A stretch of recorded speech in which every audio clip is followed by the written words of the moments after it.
this is Joey T from Oblivion Underground, and you're now tuned into the Oblivion Underground show.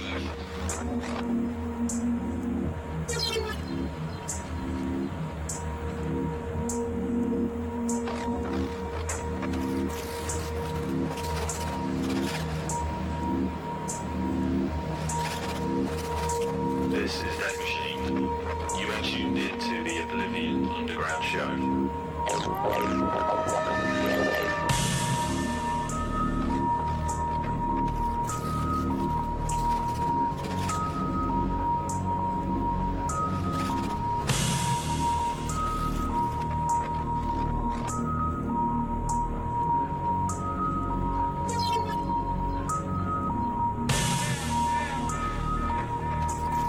Hey there, this is News from My Mysteries, and you are now tuned into the Oblivion Underground show.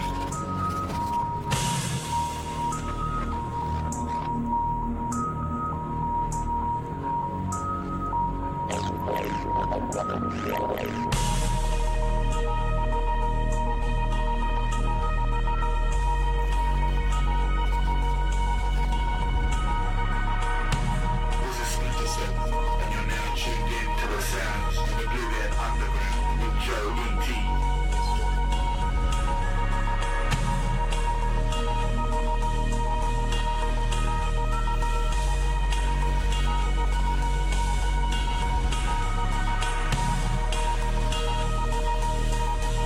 Hi, this is Ignite System, and you're listening to the Oblivion Underground show.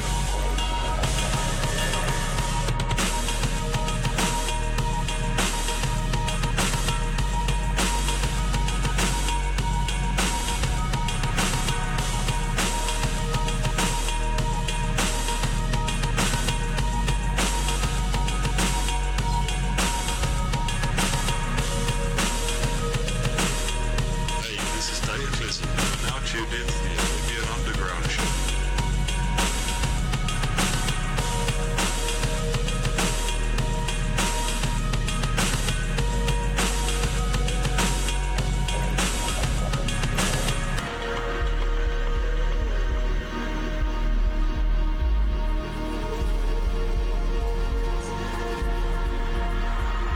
You're now tuned into the Oblivion Underground show.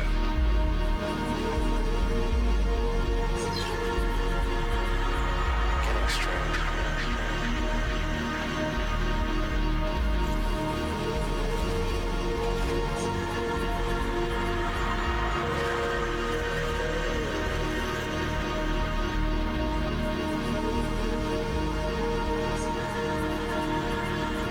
You're now tuned into the Oblivion Underground show.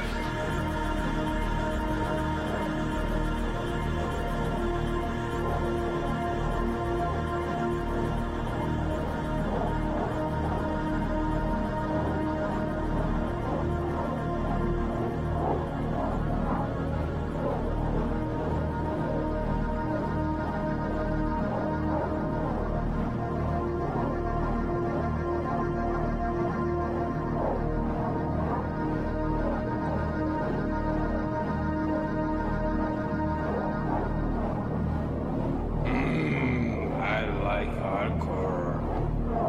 I'm very creative, trust me. Oblivion Underground. That's the shit. Yeah. What the? Where are we going? Yeah. Hardcore! You are. Suck my tits, suck my tits. What's my name? Oblivion. Just say Oblivion. Oblivion. Oblivion! Oh my god, nobody's paying me to do this. Oblivion. Blah, blah, blah.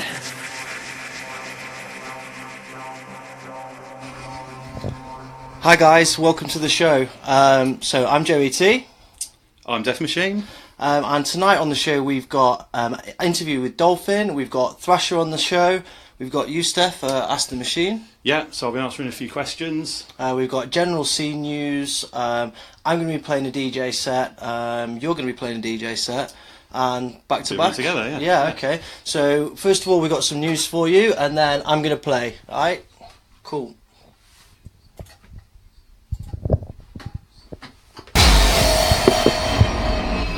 Oblivion Underground. Keep it Right guys, it's time to reveal our brand new t-shirt design. This is going to be available as a limited edition t-shirt. We're very happy with it. It's been done by our friend Clement Shovelface from Berlin, and it's a concept take on our Oblivion Underground skull. So, here it is. We're very happy with this. It's all hand drawn, it's beautiful, and it looks sick on t-shirts.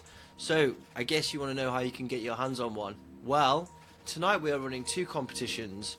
You have the chance to win one of our brand new limited edition Oblivion Underground t-shirts, as well as the chance to win a Darkside XL cap, which has been kindly donated by Al Twisted. So here's the Oblivion Underground limited edition t-shirt. We're really happy with how this has come out on the black t-shirt design, and we can't wait to get it out there. We are also giving away one of these exclusive limited edition Darkside XL caps, which have been kindly donated by Al Twisted. Darkside XL is this Friday in Glasgow, and it has a sick lineup. We'll do a little feature on that later on. So what do you need to do to win one of these items? Well, first of all, share the stream, like the stream, tag a friend in the stream, and later on in the show we'll give you an opportunity to hashtag Oblivion Underground or hashtag Darkside XL, and then you'll be entered into the competition. It's really that simple. Free merchandise for the festival season. Fucking get some. Yes. Oblivion Underground. Keep it locked.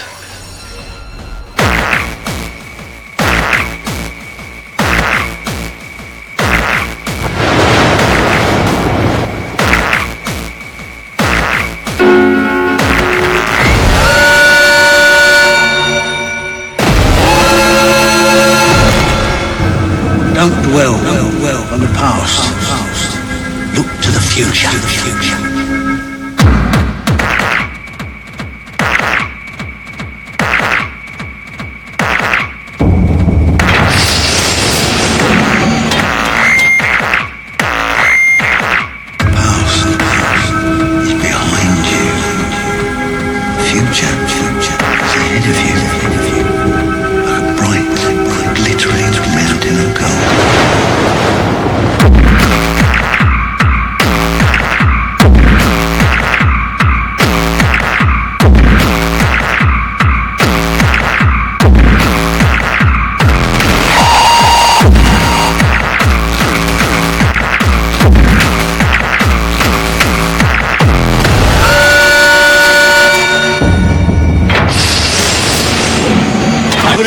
Settle this in a peaceful, professional manner. If that doesn't work, I'm going to press this place.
reasons of security, a person prepares a recourse. Such severe action, if harmed, they will release the cachet of damaging evidence against those enemies. Most people don't know what a dead man's trigger is, and even fewer need one.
up on the show, we have an interview with Thrasher.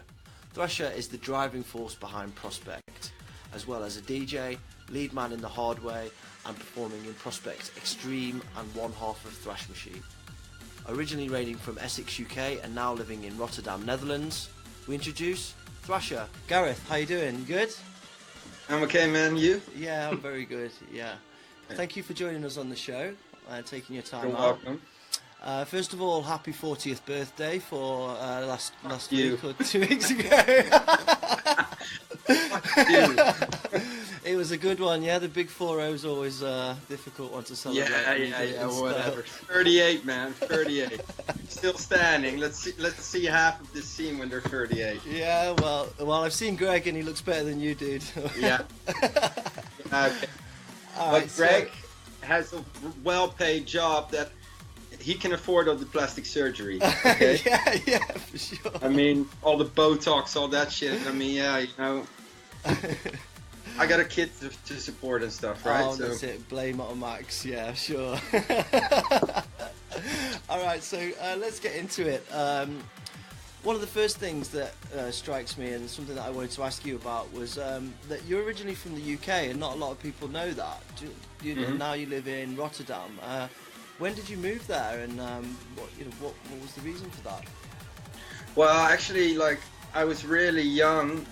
I was born in Harlow in Essex, and then I moved to Holland when I was really young. Yeah. But then I moved, so I lived here most of my life. Then I moved back to England when I was 12 or 13 for a year. And then I was the only one that moved back to Holland. So like all my brothers, my mother, everybody, they all live in England still. Right. But I moved back here, so I feel more Dutch than English. But of course I do have my roots there, you know, because that's where I'm from. Yeah.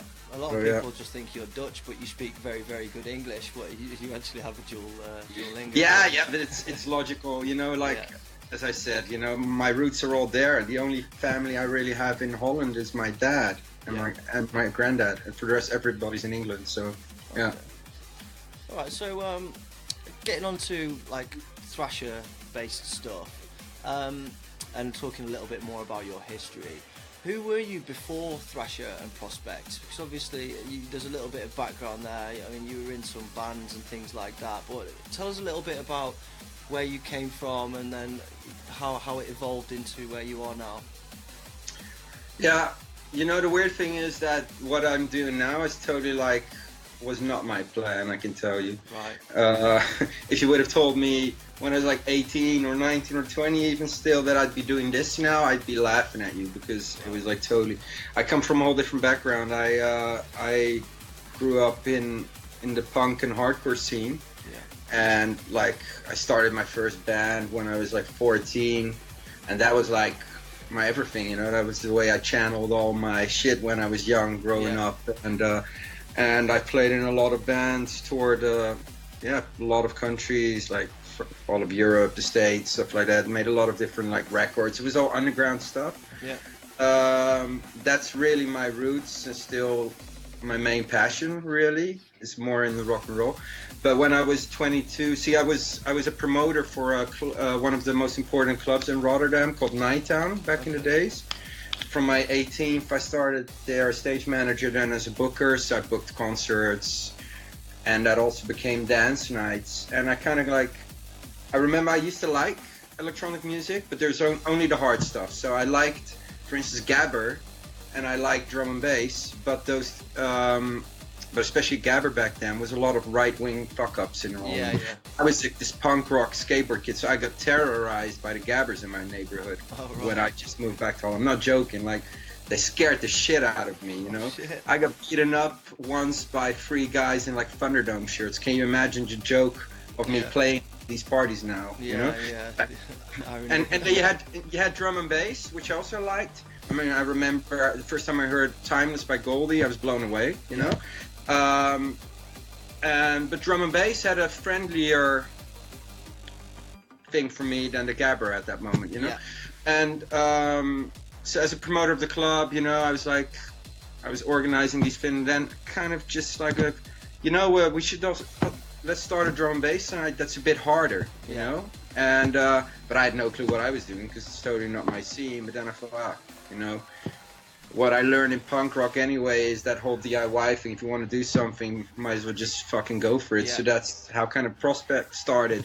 I had no fucking clue what I was doing. It was just me with some friends, and that's also why I started DJing. I've never wanted to be a DJ, but it was more like, well, I know best what I want to hear at my events, you know. And that's kind of how I came into it. But I always, in the beginning especially, always had bands beside it. But it was just to the point where I got too busy with the electronic music that I kind of had to give that up, you know, the rock and roll side. Right.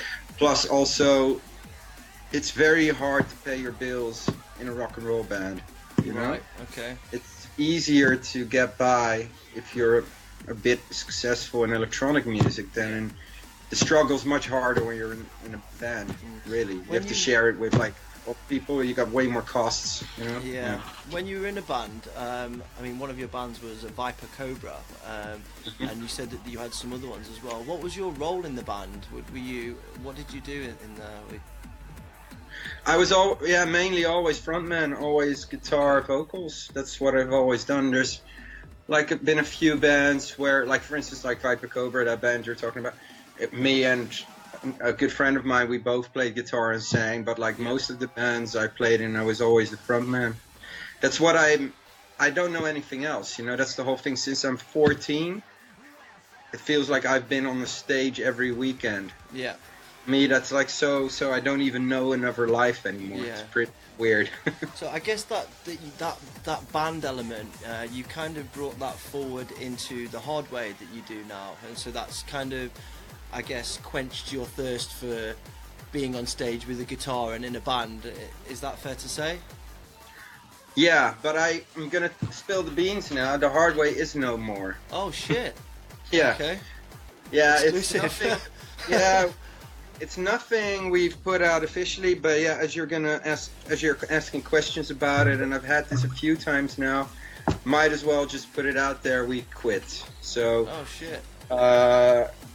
Yeah. Well, you know, it was a good time. We had a good run. You know, we did a lot of big stuff, cool things, and now we're doing something new. You know, me and Max are working on a new live project. I'm sure Jason is also doing other stuff. So. Okay. Now you know. Yeah, well, yeah. First official post about it, but yeah, you know, it's as I said, you know, we've done a lot of cool stuff, so no regrets, but time to move on to new things. Well, your new project with Limax sounds interesting, so I look forward to hearing something on that. Okay. But the whole live element does come from that, of course. You know, it made a lot of sense because me and Jason Bongra as well also comes from a band background. Yeah. So combined, that made a lot of sense. And I don't know, even like my role in the hard way was like, for me, just the only way I know. For a lot of people, it was pretty extreme. It was very aggressive, and in the dance scene, I know not everybody is used to that. But me, it just felt like what I've done since I was 14. So yeah. Probably keep doing that with new things as well. Sure. So Prospect took off. You started it off as like a DIY, do-it-yourself thing, and it became bigger. When did you realise that it was going to be a big deal? Was it around the first release with Hidden and Lime Wax, or was it before then? When did you realise, oh shit, I've got something here and I've got to quit the band stuff and I'm going to focus on this? And what was the turning point? Yeah, that's a very difficult question, because the first years of Prospect, I combined it next to my day job as a promoter and next to bands. And in the beginning, it was more, of course, events. Yeah. Then, and as I said, not having a clue what you're doing, you know, that's how we started. Then, like, the label, the same, it was like 2005. Yeah. Just, you know what, we had such good contacts with the artists, and we had an idea, and I was like, yeah, let's just start this label, not thinking about how a label works at all. You know, all I got was what I learned in my punk rock roots, you know. And but at first, it was always something I just combined, and I was lucky that I could combine all that stuff besides of my jobs. Then actually, I think the moment, it was already lifting up, things were going good, we had good releases, but it was still for me like something I did on the side. When the last club that I worked for got closed down by the government for sound pollution bullshit, I was like, that's like 10 years ago, I think, yeah, something like that. Then I was like, okay, fuck this shit, I'm not gonna work for a boss anymore. And then I already was doing, of course, Prospect, and I was like, okay, just let's have a go at this, see how far we can get it. Yeah. Since then, it went faster and faster, of course. Yeah. Awesome. So there was the first release came out in 2005, and I'm talking specifically about the label here. The events of you can see through the events, through looking at the flyers, how that's cascaded and snowballed. Yeah. But my question, I guess, here is, was it a natural progression going from 2005 from the Prospect drum and bass, and then in 2011 there was a sudden realization that you wanted to do the extreme thing because you wanted to cater for more hardcore, because there'd been that period where Crossbreed had kind of merged with hardcore, and then I guess you saw that there was a gap to fill some of that void with the harder end of the label. Yeah. Is that a fair comment? Or? Well, you know, when the first Prospect Excel party started, there was already hardcore artists on the lineup. Yeah. That's something what a lot of people don't really know. From the beginning, there was already this thing that I wanted to have that in there, so we did it already on the lineups, you know. Then with the Prospect drum and bass label, you can even hear it, like the first release. The breakdown of Resonators is industrial hardcore breakdown before it drops the second time. There's a lot of the drum and bass releases that already, we had the 4/4s in, like probably more than anybody else. We're throwing the 4/4s into releases. And then I was like doing the Excels. They started, like room 2 started to become like totally a hardcore room. And then I was just like thinking, well, it makes sense to do the Prospect approach of running things and everything and the hardcore side as well. And that's kind of the launch of Prospect Extreme, to not be kind of like confined to the 175 BPM stuff, but kind of to be able to do the crazier stuff. And it was just a random idea, like all the stupid ideas I had in my head. Oh, you know what, fuck it, let's start a label. And then, you know, the name was easy because it was Extremer. Good, you know. And then the Extreme label came, but it was not like a commercial idea, because that's my fucking problem in life anyway. I'm lucky with a lot of things, but I'm actually really bad at that, because all the stuff I do is usually just a gut feeling. That was also a gut feeling, and I was lucky enough that it took off so hard.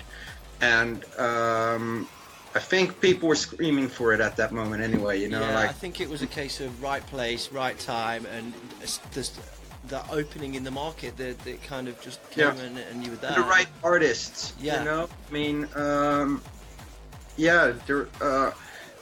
it was the right artists. I mean, like, you can't do this without the good fucking producers behind you. And we just had like a good connection there, and it started to work. And you noticed that, especially where hardcore was standing still for a while, especially then, that people were just anxious. They wanted like this kind of more out of the box approach. Weirdness. First release, it was the Abominable Blood Clot, wasn't it? Luke, producer, and Bongra. Yeah, I remember that one coming out, and to 190 BPM tracks, you know, really gay style. And the second one was straight away the Outside Agency, where you had the industrial hardcore track, the Price is Right, and straight away the what was it again? The Ghetto Blaster, 220. Blaster, you know. All right, so and fast forwarding from there to where we are now. You're hanging still at the moment. Really? Oh, I'm moving here.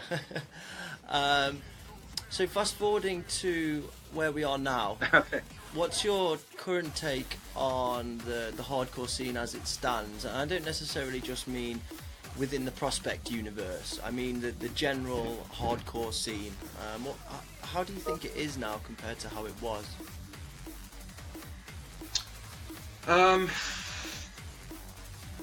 That's difficult to say. I've always looked at the hardcore scene kind of from my own little front, of course, you know, from the sideline.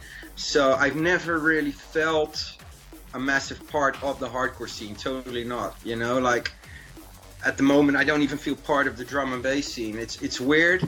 I mean, I love all these genres, but I've always kind of like it's been its own little thing. So I'm lucky in that way, you know, because I have a lot less to do with all the politics or whatever in this whole music world, you know, especially when Yeah, you know, it goes like this with every fucking stream of music, you know?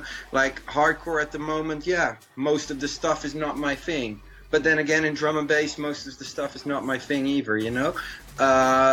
What I do notice, which I think is a shame at the moment, I do, and this is not talking behind back because I talk to the guys themselves, I do think a lot of the guys now are kind of like too much focused on trying to fit in than doing their own thing and what they really love. You know, that's happening at the moment, which is illogical in a way because we have to pay our bills. But you know, the industrial hardcore that I really love, is not that popular, of course, at the moment. Same, you know? yeah.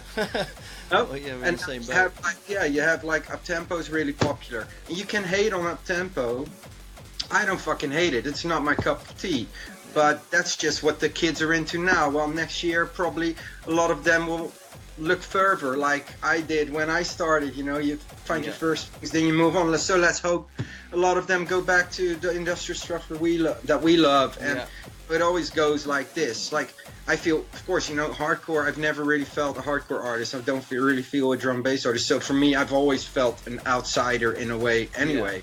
But I'm lucky that there's just a lot of great guys in the scene, you know, and especially I love the artists I work with, and especially if I look at the people that go to Prospect, it's all great, and they're all a bit outsider anyway, you know? Yeah, I think that's a general thing across all of our circles, and the way that our circles cross is that we're all kind of within that industrial spectrum, and some people are crossing over into the other genres, but it's kind of... Yeah, it's a little bit independent, if you like, as well. Yeah, but you know, like, in the end, I respect anybody that makes like a move to a different thing, if it's for money or if they like it. Who cares, you know? As I said, I'm not one to judge. Everybody's got to make their own things. But I do think on the long run, my favorite artists that have been up there for me for so many years have always been kind of the outsiders doing their own thing. Yeah. I mean, for instance, like, I was talking to Luke, you know, producer. That last release he did on TTM, for me, the perfect example of the whole fuck you. Yeah. This is just me doing what I do. Yeah, he didn't even want to put it out at one point, but then he just went, fuck it, And fuck I you all. fucking love it, you know? I fucking love it. And sometimes you have to work years and years. That's also something what a lot of the kids these days forget.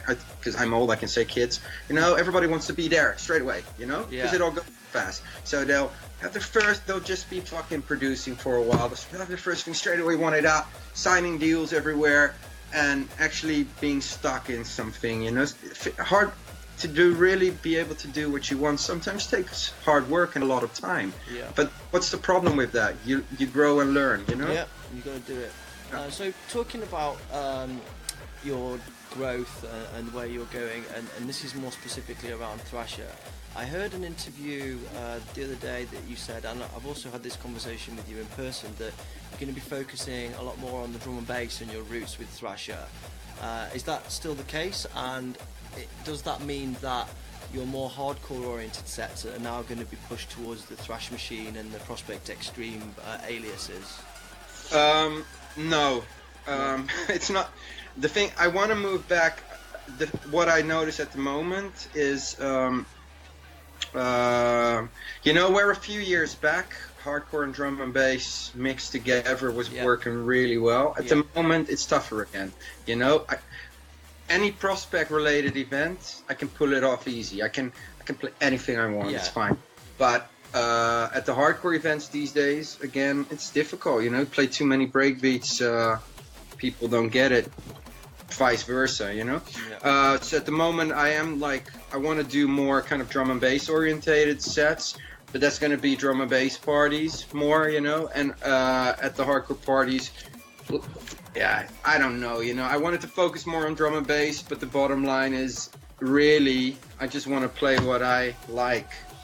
Okay. And with Thrasher, I'm not gonna stick myself to one certain thing.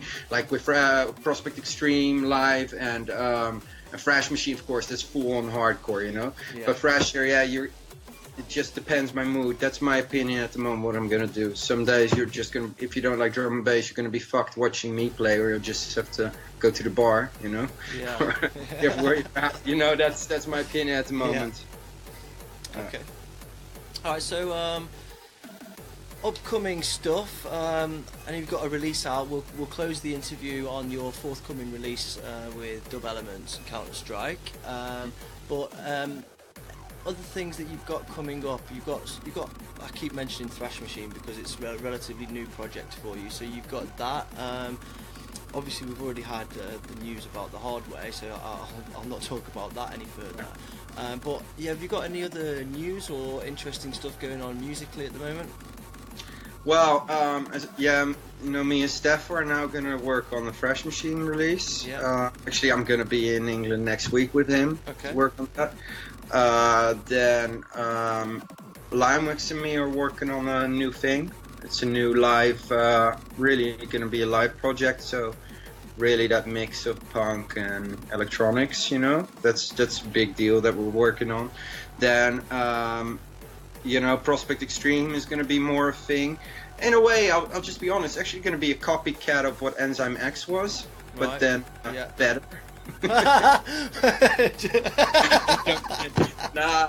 There's always but seriously, that's actually the idea that Prospect Extreme live can be anything. Of course, it's going to be Mike Rabidon on vocals, but it doesn't have to be me or D-Test live, for instance. That's the whole thing.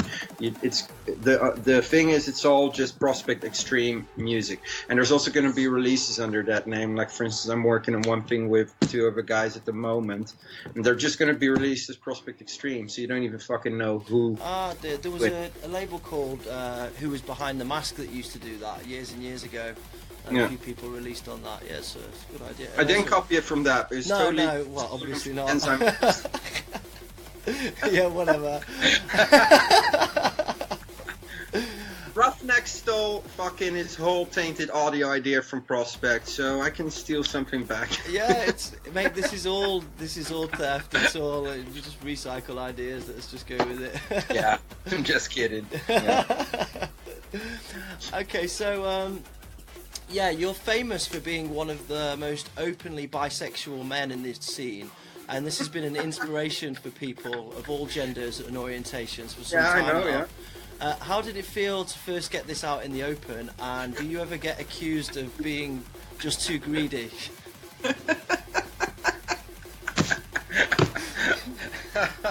Jesus Christ, okay. Most openly, so you think I'm more openly bisexual than D-Test or Tripped even? I think it's on a par. I think it's a good sandwich. Nah, to be honest, there's also a thing behind this. I can actually, you're making a joke, but I'm fucking dead serious about a few things that always really piss me off, and that are a reason for me to put in the gay stuff. Everybody knows I'm fucking pro-gay, anti-racist, blah, blah, blah, all those lefty things but they're actually really meant. I mean, that's what I grew up with, Yeah. But the reason that we started to put all like the gay stuff in Prospect is actually, that's a fuck you to the whole stupid bimbo thing that I started to notice in hardcore. Yeah. I fucking hate all these events with these fucking women dancing on stage naked, blah blah. And I'm not anti-women. A good-looking woman who does not like that, Yeah. But for me, it was all bullshit, because this is just this commercial fucking top 40 bullshit that they're feeding you, and that's the reason that we started to use like black guys sucking each other's cocks while there's like swastika on the screens and German feature. Yeah, but that was the reason for it. That was also the reason we did that with the hard way, and that's the reason why I still do that. I mean, it's fucking funny that in 2017 still people get offended or get scared when you grab their cocks or talk about that shit. Only certain people. Yeah, but it's good to weed out the crowd then. Yeah, that's the test. Yeah, and I think I could actually go in the world Guinness Book of Records for the guy that's touched the most other artists' cocks in the whole scene. Yeah, should we try and register that? I want to see who's got a bigger list than me. Right. All right. Okay, let's move on. But it is interesting to know the reason for that, because the Prospect shows and artwork, etc., are synonymous with cocks, etc. But I thought but there is a reason for it, because I hate all that. I hate that whole thing. Because to go on it one more time. Okay, so I remember, you know, we had like these visuals like at our XL parties, and guys were complaining about like that they saw cocks or like naked guys on the screen. While the same night there would also be female nudity, you know, and you would never hear them about that. It was only that shit, and that started to kind of like get to me. I'm like, you fucking narrow-minded fuckers. So I remember, you know, that's where it all came from, and I just thought I'd throw one at you since it's your favourite thing to do. yeah, that's good. Okay, so your son Max, obviously you're, you know, obviously deeply passionate about him. He's recently started taking up drumming. How's that going along? Yeah, it's good. It's good. Yeah. He prefers to. He only wants to play drums when I'm there playing guitar with him. Oh, that's sweet. Like a fun interaction thing. Yeah.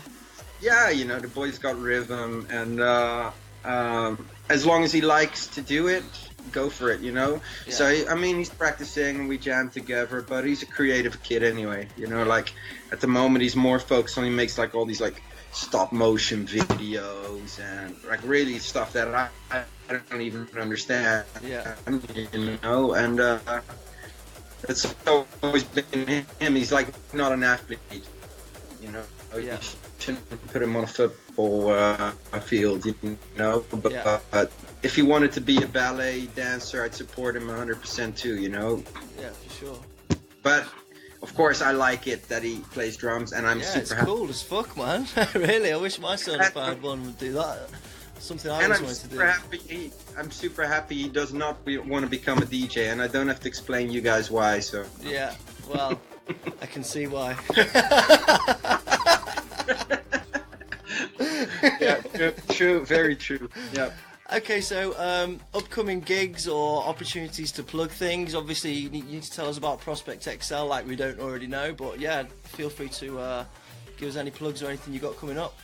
Yeah, upcoming things.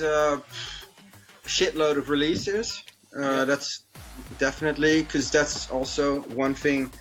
A lot of people, of course, they know the parties, but of course, for me personally, the label and the agency are the most important thing, especially the label, because let's be honest, without the music you have nothing. Yeah. So there's a lot of releases coming out. Of course, the highlight of the year for me is the big project, the 15 Years of Prospect triple album, which is a big deal. It's got like 27 or 28 artists on it. It's all like triple collab tracks, you know? So that's a big thing. Like almost everybody you would think would be on it or on it, you know. Then of course a lot, as it's 15 Years of Prospect, there's a lot of label nights this year all over the world. So there's like even next week in Bristol, then the Prospect XL. Yeah, and there's Berlin that I'm playing at you're also. playing there as well. Some festival hostings, of course. The standard ones. I don't need to name names, but everybody knows what festivals we usually host. South America tour, Japan tour, a whole lot of stuff. Exciting that way, projects, you know? man. Yeah, sick. Okay, so I think that's pretty much us done, dude. Thank you very much for your time. I appreciate it. Welcome.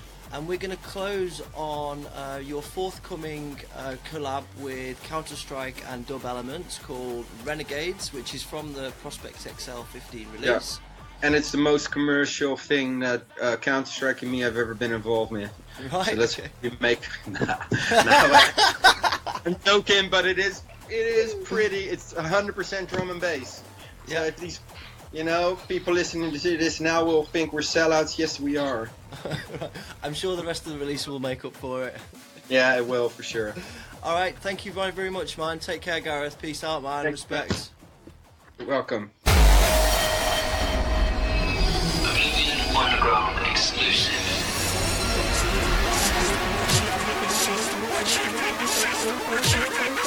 Rejecting the system, rejecting the system, rejecting the system. Rejecting the system, rejecting the system, rejecting the system, rejecting the system, rejecting the renegades.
A quick note about our last release, Oblivion Underground Recordings 006 by E-Dub.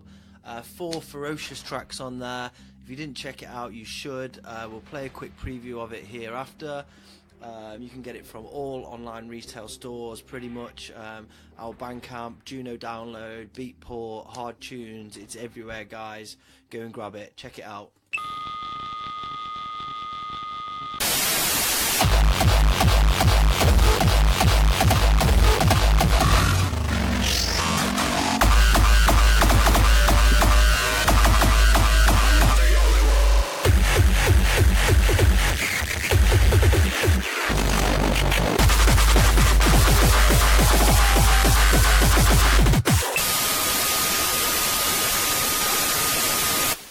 So I hope you enjoyed that interview as much as I did doing it.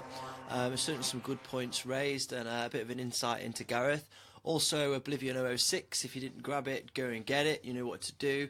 Next we have a set from Deathmachine, Oblivion Underground management member and resident, as well as of course releases on Prospect, Third Movement, to name but a few. Take it away, Steph, kill 'em. You are now tuned in to the Oblivion Underground Show.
Simultaneous epidemics of obesity and starvation. Explain that one.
has come, it has come, it has come, it has come. I awakened, awakened, awakened. I sense their fear. Hell is here. Execute.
Sick set by Steph.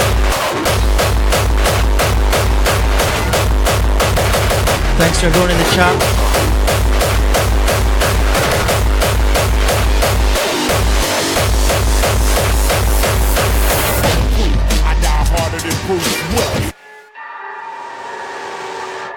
Shout out to Luke, shout out to Dean, shout out to Ruben, everyone in the chat. Respect, guys. Thank you very much.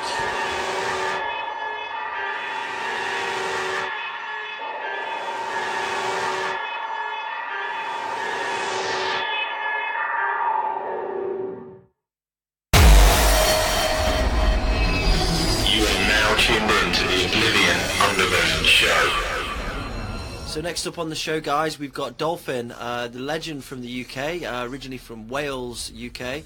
He spent a lot of time living all over the place here. He's a long-term friend of mine for about 18 years and an Oblivion Underground resident of 15 years. Introducing Dolphin.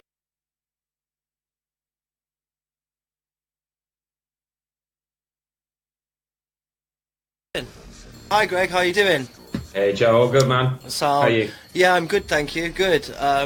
Most people from the UK have known you for a long time. Certainly myself and a lot of our crew. We grew up together DJing and partying at the legendary North Nights in the UK. But you've been involved with the UK scene for a long time, going back as far as Steam, and even before.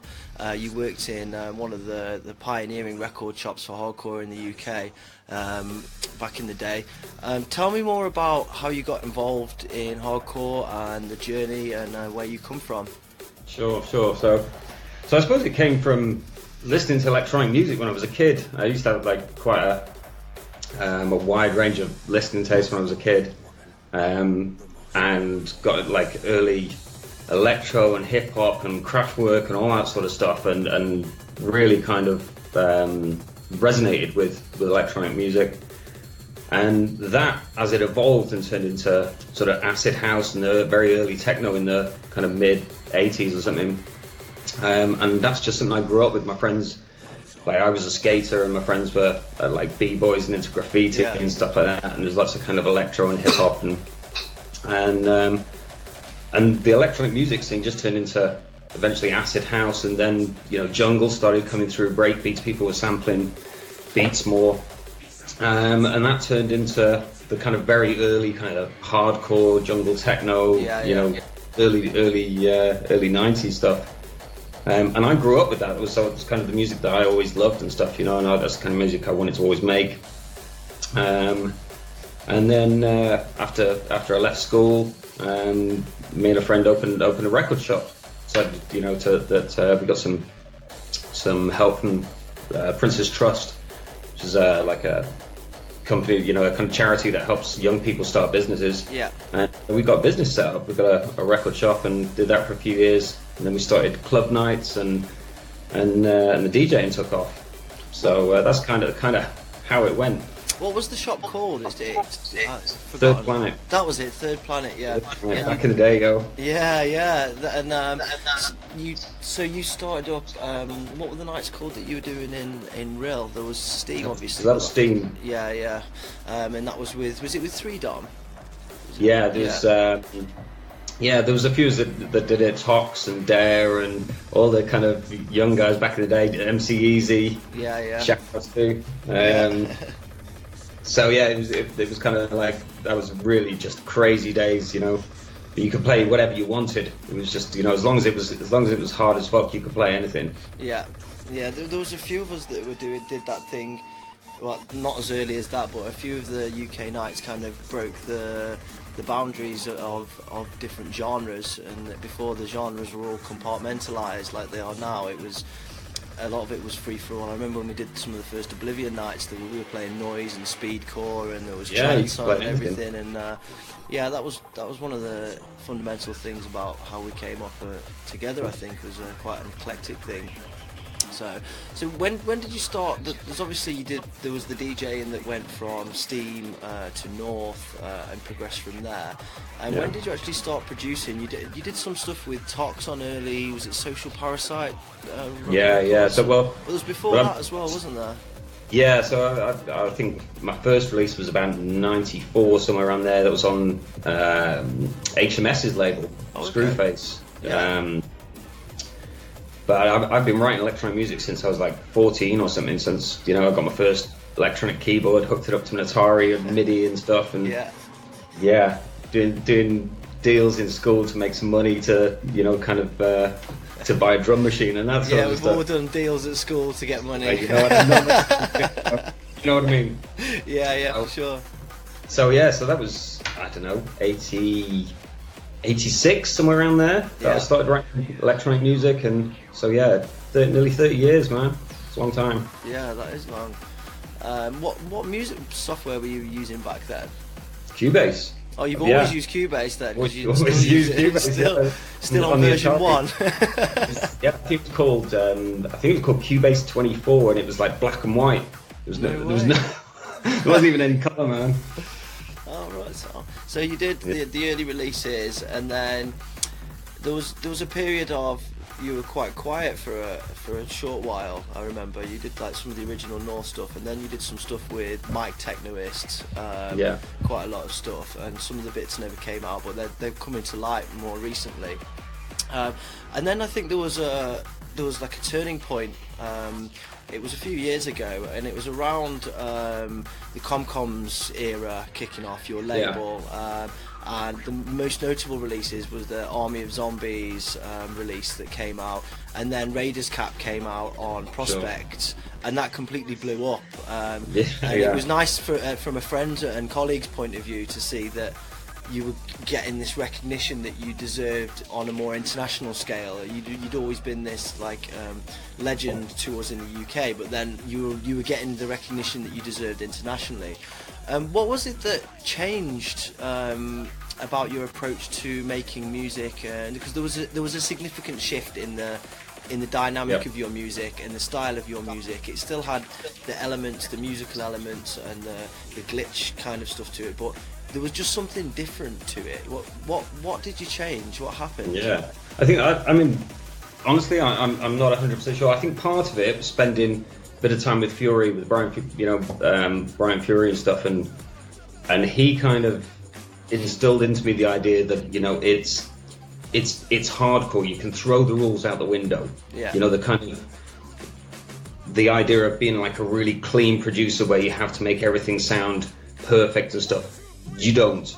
You know, that's what changed. I think that idea that you have to work within certain boundaries, and obviously there are, you know, kind of areas that you still got to stick to, but you can push it a lot harder in hardcore than you can in other types of music. You know, say jazz or something. You know, where you've got to keep everything really clean.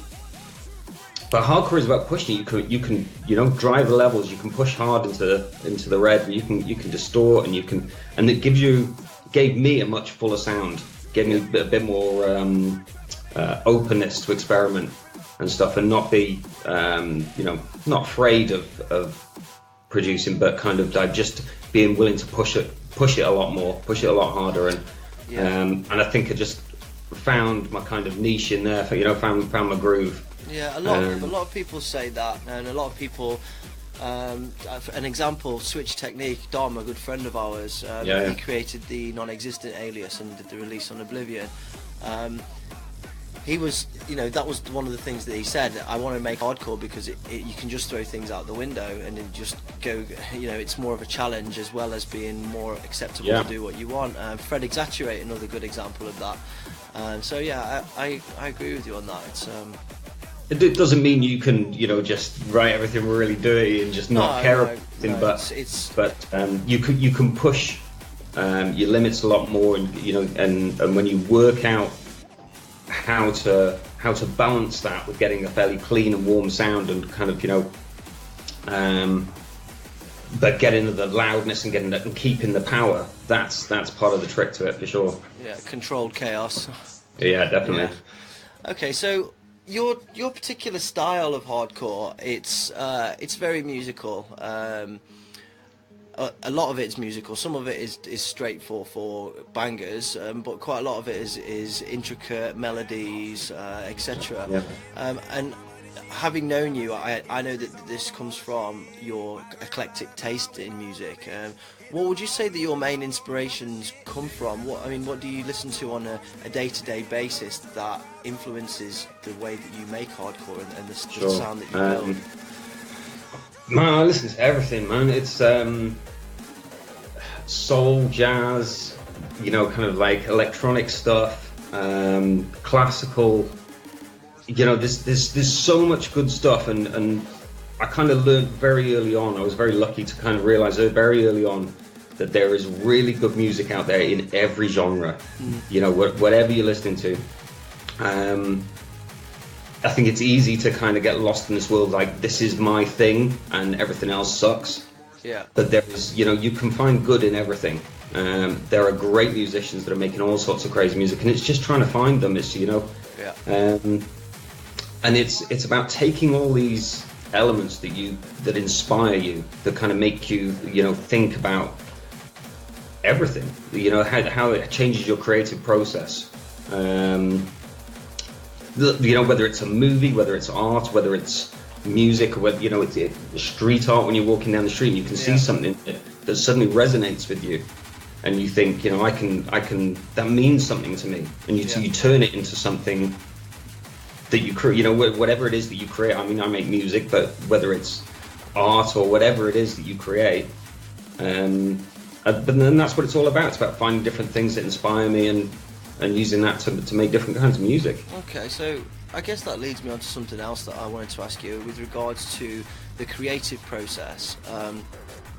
How do you, I mean, everybody has a different way of doing this. Is it organic, technical, etc.? Some people are walking around making voice notes, recording sounds, or I do that. Making like memos of film samples in their phone, all that kind of stuff. What's your approach? Have you got an approach? Yeah. Well, yeah. So it's about finding something, like I say, that resonates with you. I start off almost songs, everything I write starts off with a basic idea, you know, a kind of like a chord pattern or a melody or something, and that's how it begins, and it grows out from there. And I think, you know, some people just start with a kick loop or something like that. Yeah. But for me, it's about what the story is for the song. You know, it kind of means that I'm either starting with the breakdown in the middle or the intro. Yeah. That's what shapes the rest of the song. That's where it all grows from. And for me, that's important. It's about letting the music kind of create itself. You know, it's I wrote a tune last year, and like I said, I've been writing music for 30 years, and for the first time in my life, I wrote a song that was entirely in my head, and what I had in my head, I managed to get out into music that I kind of like, that I imagined. And it's, like I say, it's taken me 30 years to get to that point, man. You know, what was that song? It's a strange kind of, it's a big classical piece with 100 BPM kick drums. Okay. And I think if he's going to have it, I'm going to put it on Steph Ratchafor's Love Hurts label. Oh, nice. Yeah, awesome. It's exclusive. Very, you heard it here first. it's very unusual. It's big classical strings. It's you know, whole orchestra sort of stuff, but with really low subby 100 BPM kick drums underneath it. Sounds like it would fit on Love Hurts. Shout to Steph, by the way, if you're listening. Yeah. Okay, so talking about music, you've got a new album coming out on Prospect. Everybody is absolutely screaming out for this. It's taken ages to come. I know from talking to you that you've just been focused on getting it all perfect and being, very specific about the release. In fact, you haven't even sent me any of the tracks because you wanted to get them all right. So the title of the album is Information Asymmetry. Tell us more about the title, and then we'll get into some detail about the tracks, etc. So in business, information asymmetry is what they use when a seller knows things that the buyer doesn't. Yeah. So, for instance, let's say a phone manufacturer makes a phone with a battery that kind of dies after 2 years, so you've got to buy a new phone. But that doesn't make that known. That's information asymmetry, basically. Yeah. What it means to me is it's more about our online personas. For instance, how we change who we are when we're online. We know things, or we portray ourselves in a different way than we do in real life sometimes. And there's a kind of I know things that you don't know kind of relationship, a power imbalance. Especially with social media, I think it's very prevalent. And that's basically what information asymmetry, what the album title is talking about. It's about the disparity in information and openness between each other in a kind of like online way. Yeah, well, that was another thing that I was going to mention to you. You're notoriously difficult to get hold of. You mean your social media presence is pretty much non-existent. You have a Twitter, you have your Facebook, which is run by us alongside yourself, but you keep yourself hidden away from the public eye.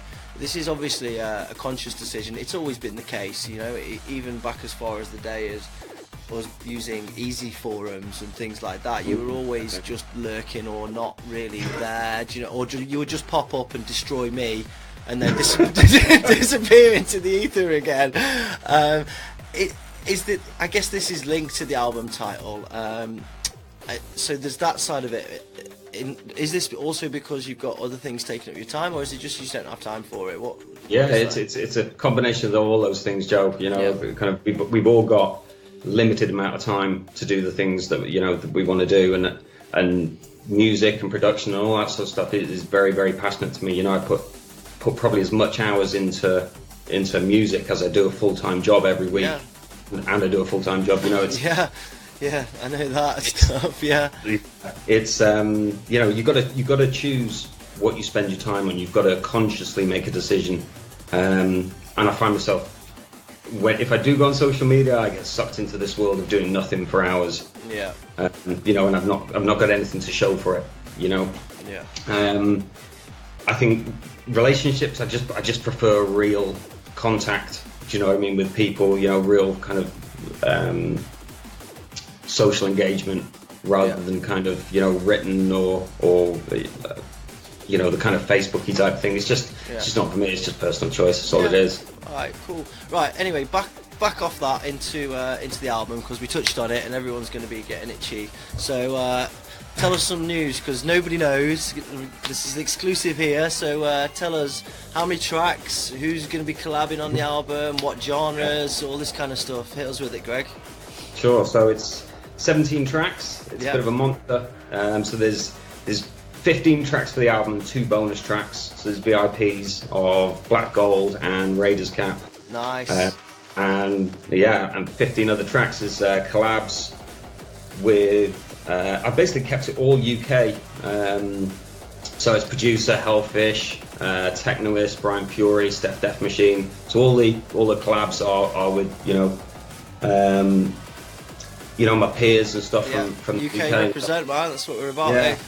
I wish I could have got more on there. I'd love to get so many other people on there, but. So I think there's like six collabs, and I'm really happy with all of them. And they all came out really fast. We just bounced ideas off each other, and they were done in no time at all. And then all the other tracks, stuff I've been playing for the last few months, at clubs and stuff, just trying to get them as good as I can, really. The tracks were all done in pretty much a 6-month span. I pretty much wrote 20 tracks in 6 months, hammered it. But writing them so quick, you don't have time to fine tune everything. And I could have put it out last year, and I kind of went, I just want to spend the time on it to do it as well as I can, and I'm glad I have. They sound as good as I can get them right now. So great. That's where it's at. Yeah. So we touched on genres and your choice to incorporate multiple genres. I take it that there's going to be a big splash of different genres of music in this album. I expect that there would be, knowing you. Is that fair to say? No, there isn't, to be honest. Oh, really? I just didn't have enough room to get I was expecting like jazz soulcore and stuff. No. I had to cut about 4 or 5 kind of smaller tracks that had, that were all kind of like spacey or ambient or kind of hip hop or whatever. Yeah. Just so I could get all the bangers on the album. To be honest, I mean, like I say, I was up to 17 tracks already. I could have just carried on going, but got to draw the line somewhere. So it's pretty much. Oh, one collab that I didn't tell you about. The intro is a guy, a London poet. So there is that track. Nice.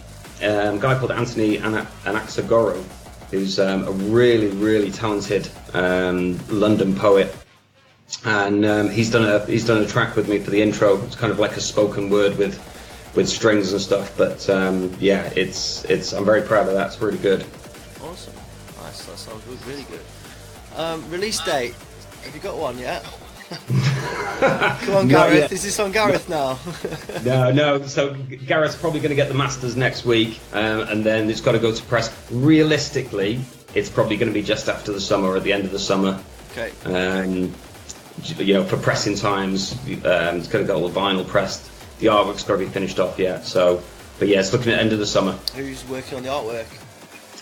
So I kind of found this guy called Gaba Ekez, I think his name is. He's another really, really talented designer, and had a few conversations with him about the album, about the kind of message I was trying to get across, and he's up for doing a collab as well. So I mean, the album's full of me working with other really good creative people. Awesome. Right, and so will it be a double vinyl or a triple vinyl? 17? Triple vinyl. Triple vinyl, nice. Yeah, man. Old school, represent. Yeah. I guess we should get into some of the tracks, really. You sent me 4 tracks over. Sure. We're going to start off with your collab with the Technoist, which is called The Unholy 2. Anything to say before I play, or should we just talk after? It's quite a musical track. It's one of the very early tracks. I think it's like the 3rd track on the album, and the album kind of builds a bit like one of my sets does. Kind of starts off, a bit more musical and builds up. And this is a kind of one of those tracks that kind of fits between a lot of musicality and there's like a lot of breaks in it.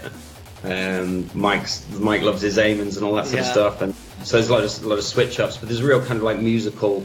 An electronic musical groove in there as well. So, but yeah, I'm really proud of this. Okay, awesome. Right, without further ado, I'm going to play The Holy 2.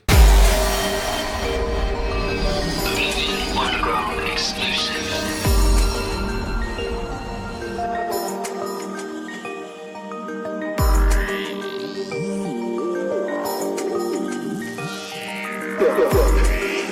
You hired the Unholy 2 because you wanted the best money could buy.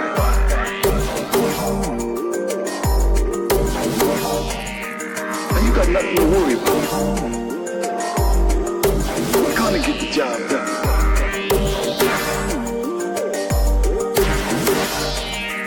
Might talk a lot of shit. We'll get the job done.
piece, man. You can definitely hear Mike's influence in there.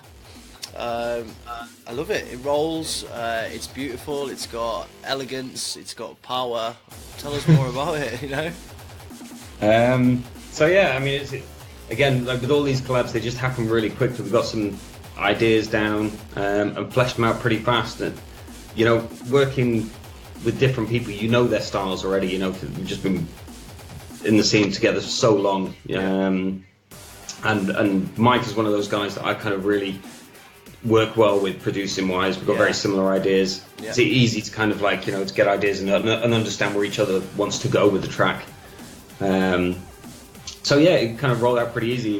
We always knew it was going to have that kind of like drum and bassy kind of breakbeat influence to it, and then, you know, switch up into the kickers and stuff. So yeah, it's a nice track. I quite like it. It's where's the sample from? Is it from some kind of samurai or ninja movie? That's normally what you two do, right? Yeah, I can't figure it out. It was that, who's that Mexican dude with all the blame pox on his face? Danny. I don't know. Trehujo or whatever his name is. Okay. It's him. Oh, right. Nice. Okay, and what does that one run at? Is it about 175? Is that one? 180, I think. Oh, is it? Right. Okay. Nice. Okay, so what have we got next? Track number 7 off the album. This is a solo by yourself. It's called Outlier. And if my ears serve me correctly, this is a track that's been knocking about in your sets for a long time. I think I had the original version of it ages and ages ago, and it's something you've obviously brought back to the forefront and reworked, I guess, and it sounds fantastic. Tell us a little bit more. Introduce So it was, I mean, this is a track that I wrote, you know, quite a long time ago, and I never really. I remember reading about Aphex Twin years ago, who said that he never released his favourite tracks that he wrote, and for some reason, Outlier was one that I always wanted to hang on to. It meant like it's quite a personal track to me and stuff. You know, it's quite emotional in places, I think. Yeah. And I remember speaking to one guy who heard it on a set, and he told me that he thought it sounded like the Earth falling into the sun, and was he on acid? Yeah, I think it was. And there is that kind of like slow falling, powerful kind of feeling in it. Yeah. But yeah, I always wanted to do something good with it, and you know, when Gareth gave me the opportunity to do the album, I knew I wanted to put it on there. So it just needed, you know, rebuilding, remodeling, and to get it sounding as good as all the other tracks on the album. So okay, all right, this is one of my favourite ones, the ones that you sent me. So yeah, let's put it on. Oblivion Underground exclusive.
love that one, Greg. It's emotional core. What can I say? It is. Yep. It's aggressive without trying to be aggressive. Especially on the breakdown sections. I really like it, and the little edits and cuts. It's synonymous with your sound. Is there anything else that you want to say that you haven't already said about that track? No, not really. I think we've pretty much covered it all before. Yeah. That was a really good one. I love that, and I've heard you playing that probably about 100 times. I would have thought. So next we've got another collab that you've done. This time with Luke, the producer. Shout out to Luke, easy, and it's called These Eyes. I'll just let it roll, eh? All right, let's go. Underground exclusive. If only you could see what I've seen with your eyes.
Okay, so good track, another solid track.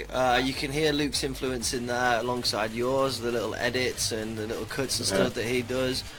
Tell us more about that and how that came about. It's your first collab with Luke, right? Is it? Jesus, I think it might be. Yeah, how did that happen? How did that not happen? I mean, we both knew straight away what we wanted to do, and we had to have that kind of like old UK vibe, breakbeat heavy.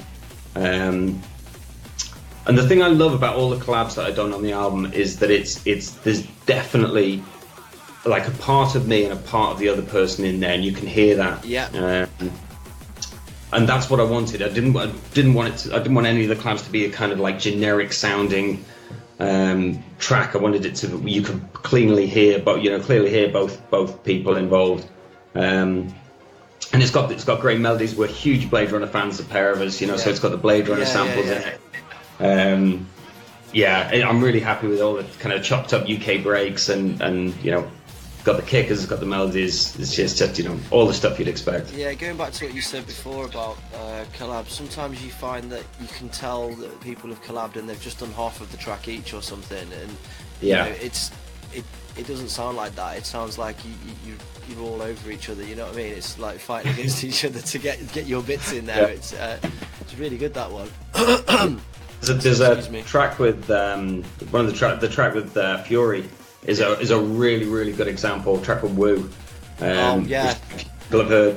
Yeah. And it's I've built this kind of huge, almost kind of cheesy EDM breakdown in the middle of it and stuff. And it's got this massive kind of dance floor, drop and stuff. And it's got Fury's relentless kicks. It's like being smashed over the head with a sledgehammer repeatedly. Yeah. And the two elements somehow managed to work so well together. People love that track. I'm really happy with that as well. People really, really like that track. So I'm sure when it starts, it's going to get hammered. Okay, what we got up next? Oh, an exciting one. You and Hellfish. Yeah. A 210. Run It Red. I recognise the samples in this from somewhere, but let's let it roll, and then we'll talk about it a little bit more. All right. Oblivion Underground exclusive.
Right, that's a killer, mate. Simple as that. Yeah. I think everyone's going to hammer it. Excuse me. The samples, Foreign Beggars, right? Yeah. Yeah, and didn't you make a track a while ago that never got released that had these ones in? I think only you and I were playing it, and it was a never to be released thing, like almost like a bootleggy kind of thing, wasn't it? That you were playing at the time. Yeah. And what was the track called? Piss Take Pictures, I think. That was it. Yeah, Piss Take Pictures mashup. Yeah. So you obviously brought that back up to date with Cobby. You can hear his elements and your driving kicks and his breaks and stuff in there. I've heard it out live. It sounds fantastic on the system. How was it working? Again, a first time collabing with Cobby. Maybe. Wow. Yeah. Because he remixed. You did what was it? On Death Chant recently. Your track. Caveman? Yeah, Caveman, and he did a remix on Knuckle Dragger, yeah. That was it, Knuckle Dragger, yeah. But first collab, and it works really well, Greg. It works really, really well. Man. Well, I mean, we're both old school hip hop heads as well at heart, you know, and hip hop nowadays got that kind of trap vibe, and I really like kind of the snares, the kind of electronic percussion and stuff like that. It's a very, very different world than the kind of purist hip hop and the kind of 90s crate digging beats and stuff, but it works really well in a hardcore context as well. Those kind of like high snares and the tinny fast hi hats and stuff. But yeah, it was just another collab that we flew through pretty much straight away. We just bounced elements off each other, and it was done really quick. Yeah. And it was nice to do all the kind of little vocal chops with Cobby as well. He's such a demon at he's mastered that. That's his thing, isn't it? Yeah, he's been doing it forever. Yeah, man. I think that one's going to work really well, and that's 14 on the album. So I guess you said there's a couple of bonus tracks. So is there more Relentless after that as well? There's one more track, that's after that, which I've been dropping at the end of my set. So anybody that's kind of heard. Is it the one with the triples? Yeah. Yeah, people keep asking me what that track is, so that's going to be the last track on the album after that one. Awesome. Well, from what I've heard there, this is going to be a killer. I certainly look forward to getting my hands on it and playing it out. I'm sure everybody else does as well. Is there anything else that you've got in the pipeline coming out? Anything that you want to call out that you're doing? Yeah, there's a ton of stuff, man. This is a Heresy EP. I've just done a collab with Dave Ignian, done one with Aaron Penta, done a collab with Dom Switch Technique, which I really love. It's an absolute beast. Nice. I've just done a collab with Hellfish and Producer, a 3-way collab for the Prospect thing. For the Prospect 15 Years album, what else is there? There's feels like there's tons of stuff. You should be working on an Oblivion one, remember?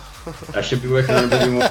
And there's a Ninja Columbo when Mike gets back. I think next month we're looking to get out, which has got the 15 Boots remix. Yeah.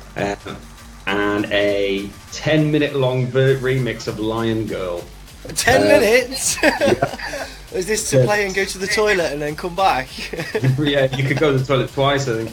It's an absolute epic. It's got classic, kind of big classical strings. It's got like hip hop. It's got acid. It's got jungle. It's a whole massive journey of Lion Girl for 10 minutes. So Lion Girl and 15 Boots, absolute amazing tracks, and always wanted the opportunity to remix, and 15 Boots is an absolute dance floor smasher. Yeah, I love the original. I used to play that all the time. I still do play it occasionally. I think it was in one of my last podcasts. I used to love it. It was 220, the original. Is it the same speed? Yes, still 220, yeah. Yeah. Just use the Dizzy Rascal vocals a bit more, and love it. Awesome. Okay, events, what have you got coming up? Festivals you're playing? Yeah, the kind of like all the big Dutch festivals, Def Con, Dominator. I can't even remember them all, but I'll be in and out of Holland over the summer for the festivals and stuff. As well, man. Well deserved. Last stuff, booking agents for UK stuff. It's Al, right? Al Twisted. Twisted Artists. For Europe, it's Gareth. And also and Fury and Brian Fury, Gareth for MGNG. And also available through us for Oblivion tours and stuff like that. You're going to be playing at our Oblivion tour in Cologne in September. Yeah, man, looking forward to it. Yeah, that should be good. Okay, well, I think that's pretty much a wrap. Thank you very much for your time, Greg. It's a pleasure, man. I'd just like to say, well deserved on all of this. You're doing well, and despite not being in the public eye so much, everybody loves you. I think that's part of your success as well. So take care, peace out, and I'll see you next week. Actually, I think I'm going to come down to London and see you. So all good. Thanks, Greg. Enjoy the rest of your day, man. See you later, brother. Cheers, dude. Bye. Bye.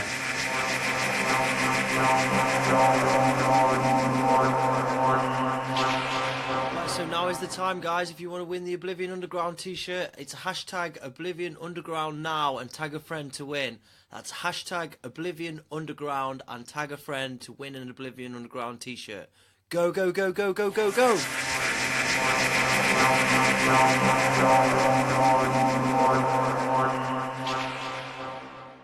Time to ramp things up a little bit now, I think. Deathmachine and Joey T back to back. Oblivion residents, we're going to play something hard, something fast. Let's be having ya. Oblivion Underground, keep it locked.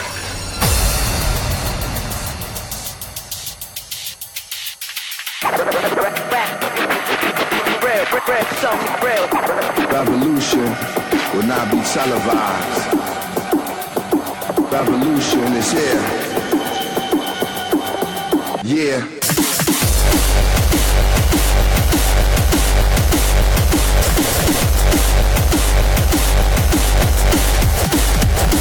I'm saying that's what this is all about. Clothes, big bowls, and hoes, you know what I mean?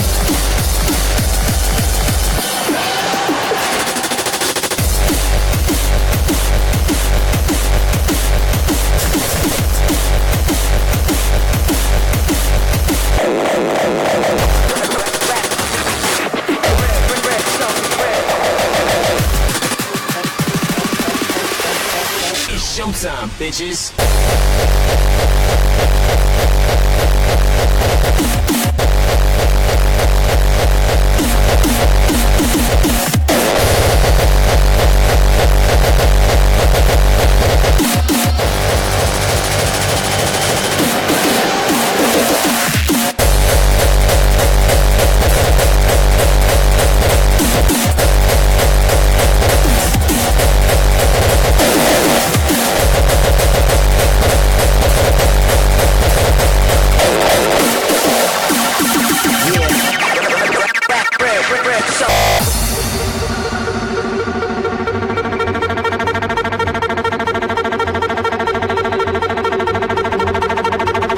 Revolution will not be televised. Revolution is here. Yeah.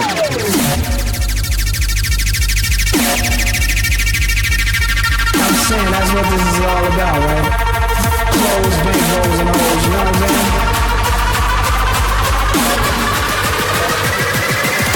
Lights, cameras, I'm ready for showtime. A pimp to these souls and not a pimp in my own mind.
That was fucking kick-ass.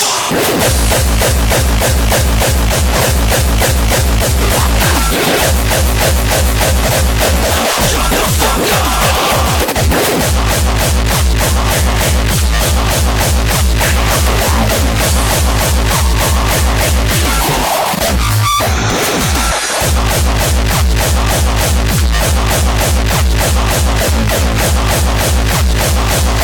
Take it or leave it!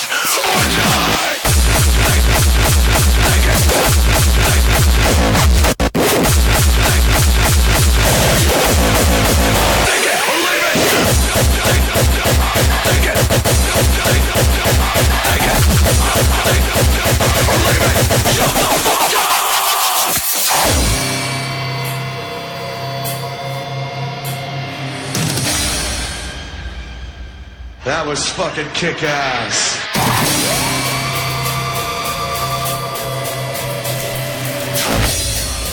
Are you ready to take the fucking test, my friends?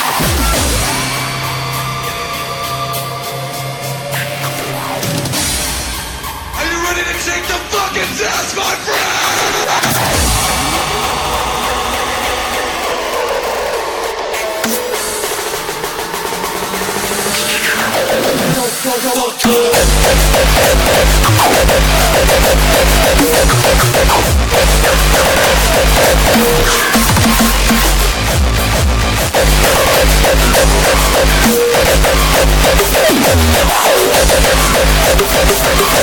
We go call with a weekend.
only when you're finally afraid of death, when you want to stay alive, when that minute comes. And only when that minute comes will you die.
You want them to grow up under the best possible conditions.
You want them to grow up under the best possible conditions.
universe of dreams.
future.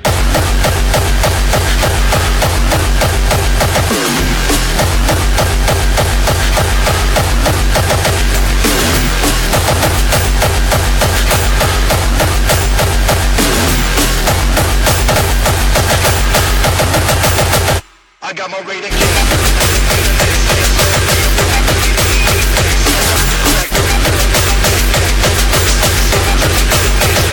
that shit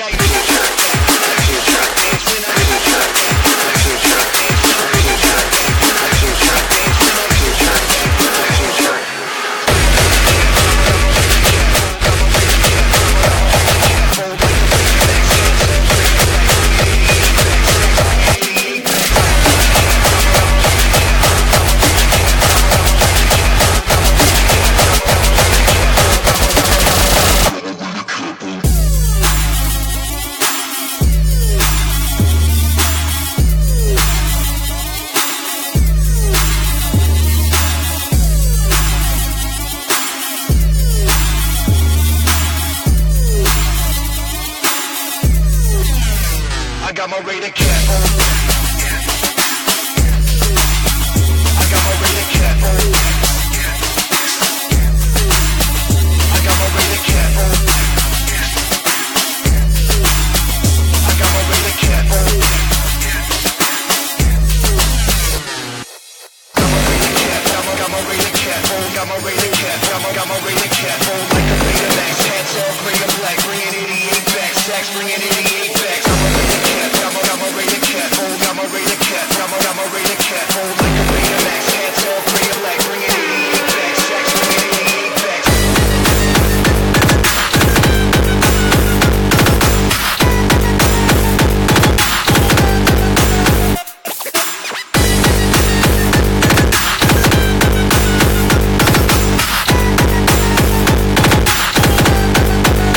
Jacks full of crack.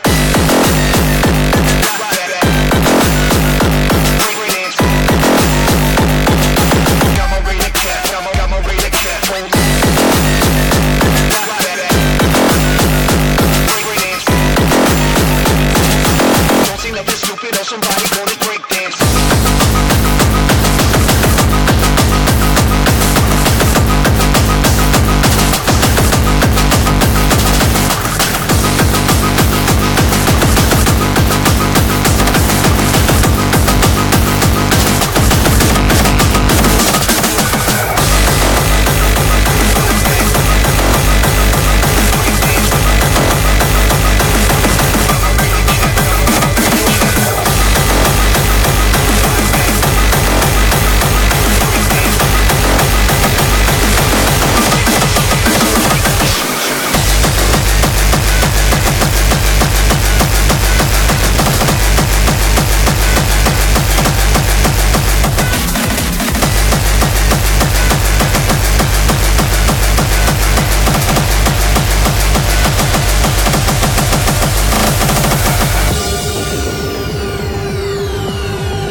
I'm not here to confess.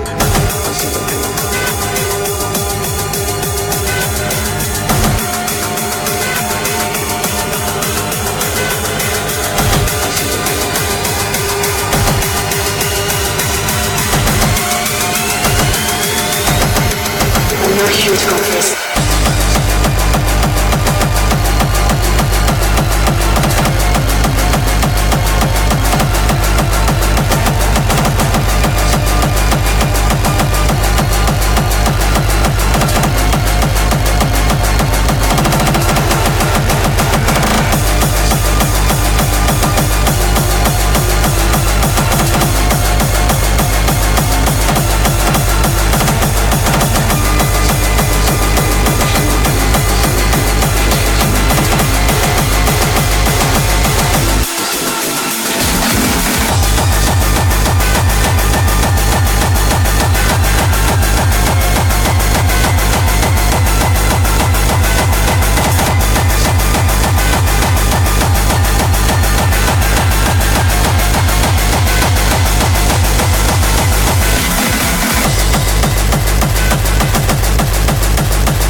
What, the Brooklyn thing? No, the guy from downtown.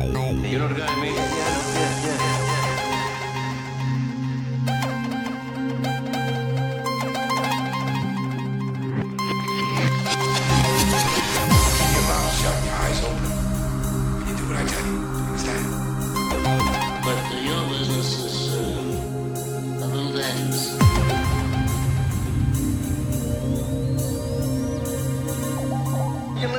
Punk get away with that smell.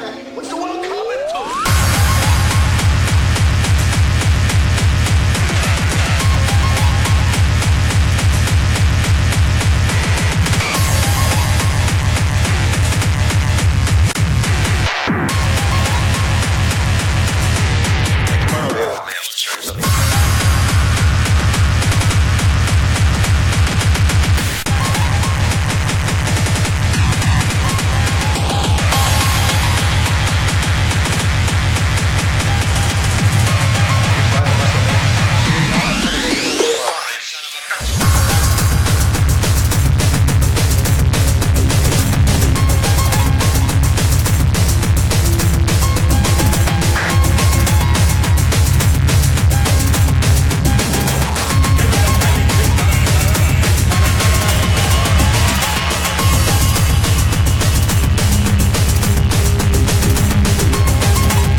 Oh, I enjoyed that. That was good fun, really good fun. Right, I'm going to give Steph a couple of seconds to compose himself because the next feature that we have is our Ask the Machine feature. We've been asking you to put hashtag Ask the Machine in our event page, and we've collated a load of questions that you wanted to put to him for him to answer. So without further ado, Ask the Machine.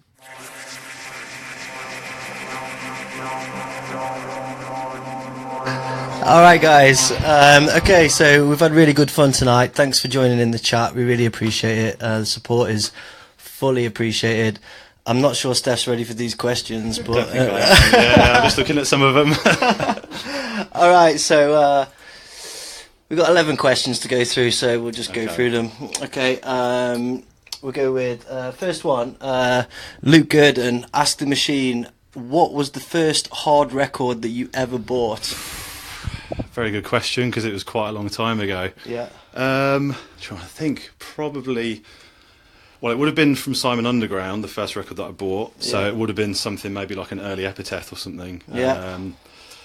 Maybe something from Special Forces as well. I seem to remember buying early on. You need to name a record. He wants to know a record. Well, the first Epitaph I remember buying when it came out was the Freak one, which I think was number 13. Yeah. Epitaph 13, then I'll say that. The ones he was used to play in Geneva, right? The Geneva sets, the famous Geneva sets, yeah. Alright, well, we'll go with that. That's a suitable answer. There you go, Luke. There's your answer. Tom DeFeur, In my opinion, there are too many low-quality productions lately within the up-tempo genre. For example, recycling of kicks, same kicks, and too many releases. Don't have this feeling with industrial. What's your opinion on this matter? Well, how many hours have we got? I agree. You can't disagree. It would be like a politician. Right. Yeah, well, the reason I make industrial, or I like to be a part of the industrial scene, is because I think that is the most creative area or subgenre of hardcore. So yeah, there is very little recycling of kicks. There is fresh ideas. There's different artists have their own take on things, and it brings. I think it makes the whole genre kind of wider in style, which to me makes it really attractive. Whereas I think a lot of the other genres have quite a distinct sound, which maybe helps for their popularity, but in my opinion doesn't make it as interesting. All right, that's a comprehensive answer and a political answer. Yeah. Well done. I'm not going to slag anything off. Okay, another question from Luke Gurdon. You went a bit crazy on the questions, dude. There are so many artists that you have and haven't collabed with. Who would you like to make a track with the most, and why? I'm trying to think who I haven't collabed with so far. I can't think of many, really. In terms of any artist, this isn't a hardcore artist, but I'd love to do a collab with either Machine Code or Current Value. But I don't know if that's a valid answer or not. In terms of hardcore, who haven't I collabed with? Greg? Well, wait for the album. All right. Yeah, I've collabed with Greg. Yeah, well, it's coming out, right, on Prospect. Yeah. 15 years. Yeah. All right. So, next, Jed Vivaldi. If there is one bit of advice you could go back in time and tell yourself about kick drums, what would it be? Probably say learn synthesis is probably something that will help you, or would have helped me a lot earlier on. Knowing how to synthesize certain sounds and how to control those sounds will, kind of stand you in good stead making any sound, really. But for kick drums, just getting the kind of texture into the kick drums that you would that I aim for anyway. I always find that a layer of synthesis within there, where you can have that control of that texture, kind of really is what moved my kick drums forward. I think in the last however many years. 100. Yeah. I've been going that long. Are you older than Gareth? Well, yeah, I'm the same age. She's 40. All right. Okay, next question. Oh, this is from Nils. Nils from Industry. Big ups, Nils. Yeah. Fuck you, Nils. Nils, could you finally shed some light on where this Fountain of Eternal Youth is? What Fountain of Eternal Youth? I think it's the one that you and Greg have got, man. Well, being in the hardcore scene maybe keeps you young. Smiling a lot. Yeah. Dancing and partying. Yeah. Going to the gym. Taking vitamins. You don't go to the gym so much. Eat healthy, eat salads. Eat salads. Yeah. There's your tip. Nils, eat more salads. Right. Wilbur Corrigan asked the Machine, will you do a remix of Dolphin Raiders Cap in the future? Wow, that's a big question. Well, I don't know. I might do in the future, I don't know. There are no plans at the moment. Are you sure? Yeah. Okay. Alright, this one's from Luke, the DJ producer. Dude, how do I get red wine stain out of carpets? Fucking nightmare. Hope you can help.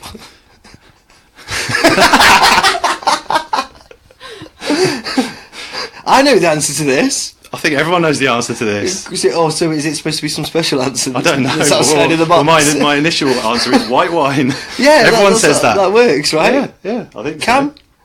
Yeah, certainly. Yeah. The French girl said it's good. It's good. That was an easy answer. Right. Luke D. Hackett. Where do most of your song ideas come up from? Is it spur of the moment or ideas put down until something works? Bit of a mixture, really. Depends on the track, depends on the project. For example, for the album, I had specific ideas for every single track, whereas maybe if I'm doing like an EP or just a single track or something, I'll maybe just jam and just get some sounds together and see where it goes. So yeah, it can vary. All right. So is it organic or technical, would you say? Both, really. Are you one of these guys that makes notes on your phone and records stuff on your phone? Yeah, I do that. I've got a huge notepad file. Library. I just jot ideas down all the time. I always look back at mine, and they're always just like random notes, like words that don't even make any sense. Or just like sometimes a track that inspires me, I'll make a note of that track and write about what it is that inspires me, that gave me the idea for it. So. All right, sweet. Andrew Butterfist, who did have an awesome beard, but I think he shaved it off. Ask the Machine, how the hell did you make that lead on Deadly Cycle? God, I'm struggling to remember, because I probably made that about sample pack 4 years ago. Yeah, Vengeance sample pack. I honestly can't remember. It probably would have been either a sample of a synth or a synth that I would have layered and distorted, probably, because I distort pretty much any synth I use. Yeah. That's a hard one to answer. Okay. Next one we've got is from Lucius Natic. Any general tips for processing percussion / breaks? I loved the techie drum and bass style passages you did on My Design and your Machinery of Death remix. Okay, so for breaks, really, hardcore obviously is a very powerful genre, and with the big kick drums you got to have kind of strong breaks that go with it.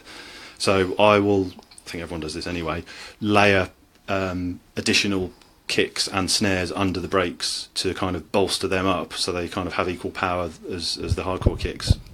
So yeah, I'll find a kick or a number of kicks that complement the kick part of the break, and likewise with the snare, so that they fit. Maybe the break that I'm using has kind of like a kind of mid-rangey kind of kick, in which case I'll find a kick that's subby to complement that, to kind of balance out the power. And obviously a bit of distortion and compression as well. Okay, thank you. And the last one we have here, again from Lucius Natic, any tips for making a great drone / ambient pad? Well, it depends on what you make it in, really. Probably people don't think about movement, but movement in the sound is very important. Even though you think it's just one long drone, the fact that it changes subtly in different ways is what makes it kind of interesting and not be a static sound. So yeah, layering with other things that move, or automating, even things like phasers and stuff like that on there, could just add little kind of layers of movement to it, which will create an interesting drone. Awesome. Yeah. All right. That concludes the questions. Steph will be back again next time for Ask the Machine. So don't forget to hashtag Ask the Machine in the event page or in our page or wherever. Thanks for your questions, guys. We're going to move on to some more stuff. Thanks, Steph. Yep. Cheers. Cheers. You are now tuned in to the Oblivion Underground Show. Okay, so we're going to go through some upcoming events now. First of all, the big one this weekend, Friday the 28th of April, Darkside XL. This lineup is stacked. Al's done a really good job here. We have Evil Activities, Destructive Tendencies, The Satan, who's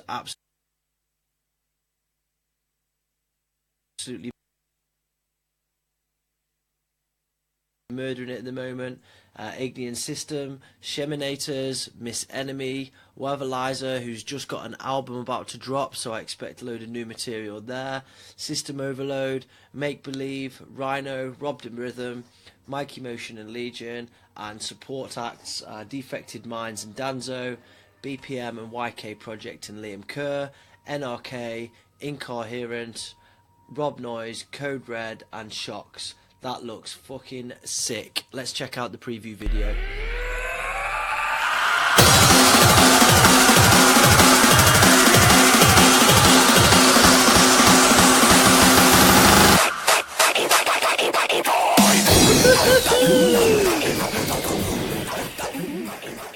Nice. Alright, so now is your chance to win the Darkside XL cap. You know what to do. It's hashtag DarksideXL and tag a friend to win a cap. That's hashtag DarksideXL now in the comments and tag a friend to win one of these amazing caps. So moving on with the rest of the events that are coming up. Community Payback presents Prospect. This is part of the Prospect 15-year tour, and it's the UK leg in Bristol, which of course is one of the party capitals of the UK. Sinister Souls, Counter-Strike, High Ranking, Dolphin, Thrasher, Exaggerate, Tuggy, Al Twisted, and myself, Joe E.T. Much more to be announced there, I think, and that's on the 6th of May in Bristol. Sick lineup, get to that. After that, we've got Soldiers of the Core, who's got Darkside on board for the 18 years tour. This is the Soldiers of Core second birthday, and if the first birthday was anything to go back that we did with them last year, then this is not to be missed. It's on Friday the 5th of May at Sound Control, and the lineup is Producer, Anger Noiser, Hyrule War, Unrest, Al Twisted, Rob the Rhythm, Rhino, Biowreck, Big Worm, SOD, Irate, and hosts One Time, Bangfish and Ode. Always a good party in Manchester, check that out. Another good party that's emerged in recent years, Fractal are inviting industrial crew from Scotland, Industrialised, down to Leeds at the Beaverworks. They have Dither, Lucifer, Fracture 4, Mathlovsky, Sakarados, Vigilia, supported by Code Red, Ferratu, Machine Boy, who's an absolute beast, big up John, Nebulist, Killer Bomb, Paul AM, and Dynasty. That's the 19th of May at the Beaverworks, which is a great venue. Get there if you can. Whoa, next up, the big Prospect XL25. I'm not going to go through the whole lineup there, guys. May 24th, 2017. I will be there. Personal highlights are going to be KRTM versus Tripped. Always absolutely kill it. Big shout to Francis and Kashmir. Exaggerate's always awesome. Producer versus Thrasher, which I guess will close the main room. Hidden Switch Technique. That's going to be sick. And Satan is started to produce some super duper killer tracks of late, so looking forward to that. Be there. DEFCON 1, I'm not going to go through the whole lineup on this again. There are multiple stages over 3 nights. The lineup is out of this world. We go every year. Go over to defcon1.nl to see the lineup for that.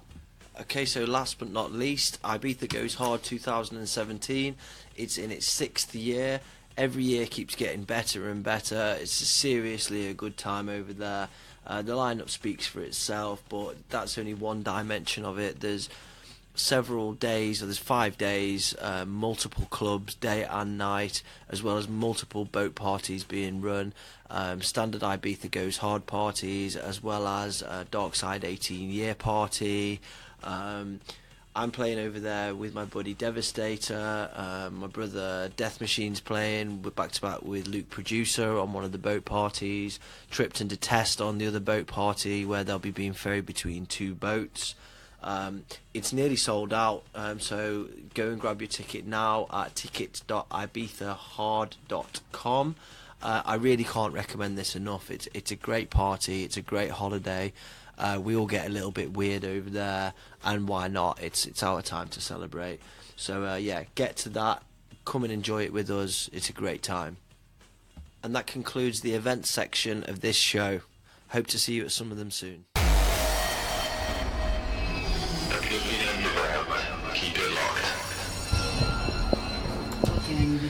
Alright, so we just want to say thank you for tuning in. It's been an awesome show. We got a little bit of Oblivion Underground news to give you. So Steph, label news? Next release is going to feature someone in this room. Splinter Cell. No, I'm talking about me. Splinter Cell. Joe's going to have his first release, which is going to come out on Oblivion, along with Splinter Cell from Australia. So that will probably be, well, maybe next couple of months. Keep your eyes open, and we'll have some news on that. But we've heard some previews already, and I think it's going to be a great release. All right, and we've got some other bits in the pipeline, but we can't really go into those just yet. Yeah. Events-wise, from Oblivion, we've got a night in Cologne in September, beginning of September. A big stage that we've got there, a big industrial stage, massive lineup, and if you haven't been to Cologne, it's a beautiful city. You should come and check that out. And we've also got a venue booked in the UK at the beginning of October as well. So yeah, keep your eyes peeled for some of that stuff.